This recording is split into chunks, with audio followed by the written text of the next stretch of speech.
आज Doubtnut app download करें। Doubtnut पर अपने सभी गणित, रसायन विज्ञान, भौतिक विज्ञान और जीव विज्ञान के डाउट्स का करो सफाया। बस प्रश्न की फोटो खींचो, एक ही प्रश्न को क्रॉप करो और तुरंत वीडियो सोल्यूशन पाओ। अभी डाउनलोड करें। हेलो फ्रेंड्स, यहाँ पर हमें एक प्रश्न दिया हुआ है। प्रश्न हमारा इस प्रकार से है, जल का हमारे शरीर में क्या महत्व है। तो आइए गाइस हम देख लेते हैं कि जो जल है उसका हमारे शरीर में क्या महत्व है। वैसे तो जल के बारे में एक लाइन काफी फेमस है कि जल ही जीवन है। क्या है गाइस? जल ही जीवन है। प्रत्येक जीवधारी, पौधे, सभी जल ही जीवन है लाइन को फॉलो करते हैं। लेकिन इसके अलावा हमारे शरीर में क्या कार्य है इसका, अब देख लेते हैं। जो शरीर है गाइस, हमारा जो शरीर का संगठन है, अगर हम इसकी बात करें, शरीर का संगठन की बात देखें तो इसमें ही जो जल की मात्रा है वो काफी ज्यादा है। संगठन के आधार पर शरीर में कम से कम 80% जल मौजूद है। और जल कई तरह से होता है, जैसे कि तरल पदार्थों के रूप में, रुधिर के रूप में, लसिका के रूप में, प्लाज्मा के रूप में। तो जल हमारा कितना है, शरीर में कितना पाया जाता है, संगठन के आधार पर 80% जल पाया जाता है। अब हम बात कर लेते हैं इसके महत्व की। हमारा शरीर ही 80% जल से बना हुआ है। अगर हम महत्व की बात करें गाइस, तो देखिए जल जो है, अब शरीर की सभी रासायनिक क्रिया, शरीर में कई प्रकार की रासायनिक क्रियाएं होती हैं, तो सभी रासायनिक क्रियाओं में ये भाग लेता है। क्या करता है? सभी रासायनिक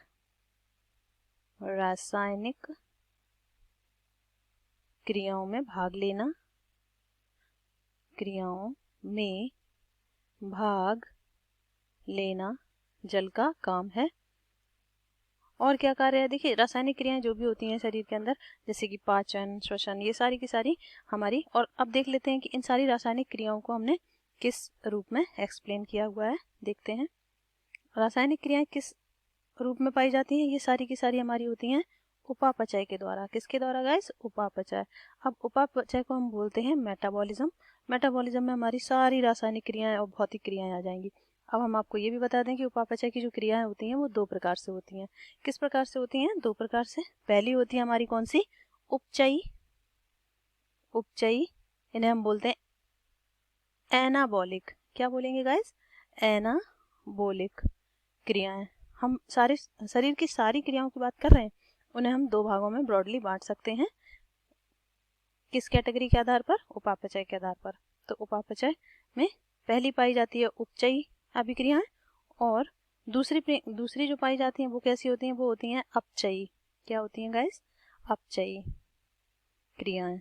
और ये अपचयी जो होती हैं ये कैसी होती हैं? ये हमारी कैटाबॉलिक होती हैं। इन्हें हम बोलते हैं कैटाबॉलिक क्रियाएं।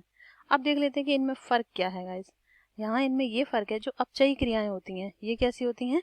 ये सिंथेटिक होती हैं। कहने का मतलब है संश्लेषित होती हैं।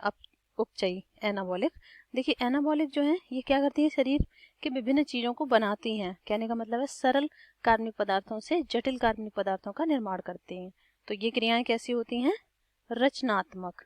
रचनात्मक मतलब सिंथेटिक, रचनात्मक क्रियाएं है ये हमारे शरीर की। इनमें क्या होता है? सरल से जटिल की तरफ निर्माण होता है। सरल से क्या बन रही है? जटिल क्रियाएं हो रही हैं और जटिल यौगिक बनते हैं। अब हम बात करें यहाँ उपचयी तो हो गया हमारा। अब देख लेते हैं अपचयी, या जिसे हमने बोला है क्या, कैटाबॉलिक। यहाँ पर ऐसे भी हम समझ सकते हैं, जो एनाबॉलिक क्रियाएं होती हैं वो कैसी होती हैं? सिंथेटिक होती हैं, मतलब संश्लेषित। और ये डिस्ट्रक्टिव होती हैं, मतलब टूटने वाली अभिक्रियाएं, जो जटिल पदार्थों को तोड़कर रिलीज करती हैं। अब ये जो अपचयी क्रियाएं हमारी, ये इसके जस्ट अपोजिट होती हैं। ये कैसी होती हैं? ये विनाशात्मक क्रियाएं होती हैं। कैसी होती हैं गाइस? विनाशात्मक क्रियाएं। विनाशात्मक क्रियाएं होती हैं, तो ये क्या करती हैं गाइस? इनके द्वारा शरीर में, अब जो ये जस्ट इसके अपोजिट होंगी तो कैसी होंगी? जटिल से सरल की तरफ। कहाँ जाएंगी? जटिल से सरल की तरफ। अब गाइस हम इसका उदाहरण देख लेते हैं। अगर हम इनके उदाहरण की बात करें तो यहाँ पर उपचयी क्रिया शरीर में क्या हो जाएगी? जैसे कि भोजन का पाचन। यहाँ पर क्या होता है? जब पाचन होता है तो हमें भोजन ग्लूकोज के रूप में मिलता है। कैसे मिलता है? पाचन में ग्लूकोज के रूप में। और इसमें क्या है? देखिए कुछ चीज बन रही है जो हमारे शरीर में ग्लूकोज का एब्जॉर्प्शन होता है, अवशोषण होता है, उसके द्वारा हमें एनर्जी मिलती है। अब यहाँ पर अगर हम उदाहरण की बात करें तो यहाँ पर इसका उदाहरण हो जाएगा डिस्ट्रक्टिव। अब हमें जो ग्लूकोज मॉलिक्यूल मिला, इसे हमने क्या किया? इसको हमने तोड़ दिया। तोड़ने का मतलब है इसे हमने यूज़ किया। यूज़ कैसे करेंगे? श्वसन करके। कैसे करेंगे? श्वसन करके। जब हम सांस लेते हैं या श्वसन की क्रिया करते हैं तब ग्लूकोज का विखंडन होता है और ये ग्लूकोज हमारा किसमें? कार्बन डाइऑक्साइड, ऑक्सीजन, जल, इन सारी चीज़ों में टूट जाता है। तो ये हमारी जो श्वसन है ये कैसी क्रिया है? अपचयी। और पाचन हमारा क्या है? ग्लूकोज मॉलिक्यूल का निर्माण होता है जो कि हमारे शरीर में अब्जॉर्ब हो रहा है। ये क्या है? ये हमारा उपचयी क्रिया है। तो ये हो गया। दूसरा हमारे पास महत्व इसका ये हो जाएगा कि देखिए मेटाबॉलिक तो हमने आपको अच्छे से समझा दिया। अब दूसरा इसमें ये हो जाएगा कि ये शरीर के तापमान को नियंत्रण करता है। जल तापमान नियंत्रण में यूज होता है। नियंत्रण के लिए जल जितना ही शरीर में अधिक होगा शरीर का तापमान उतना ही संतुलित रहेगा। थर्ड इसमें हो जाएगा इसका महत्व ये, अब तापमान स्थिर रहेगा शरीर का या हम ये कहें नियंत्रित रहेगा तो हमारा जो शरीर है वो डिहाइड्रेशन से बच जाएगा। शरीर किससे बच जाएगा? डिहाइड्रेशन से। तो इसे क्या करता है? डिहाइड्रेशन से बचाता है। देखिए शरीर में कई प्रकार की ऐसी क्रियाएं होती हैं जहाँ पर हमें जल की आवश्यकता होती है। इवन हम जहाँ पर बात भी करते हैं, श्वसन भी कर रहे हैं, तब भी हमें क्या है? शरीर का जल खर्च करना पड़ता है। तो शरीर की जितनी भी क्रियाएं हमारी सारी जल के अभाव में संपन्न नहीं हो पाती हैं। तो अतः हम ये कह सकते हैं कि अतः जल का शरीर में अत्यधिक महत्व है। जल का शरीर में अत्यधिक महत्व है। अत्यधिक महत्व है। तो ये था गाइस हमारा आज का प्रश्न जिसमें हमने आपको बताया कि जल का हमारे शरीर में क्या महत्व है। जल ही जीवन है। आई होप गाइस ये प्रश्न आपको समझ आ गया होगा। Thank you.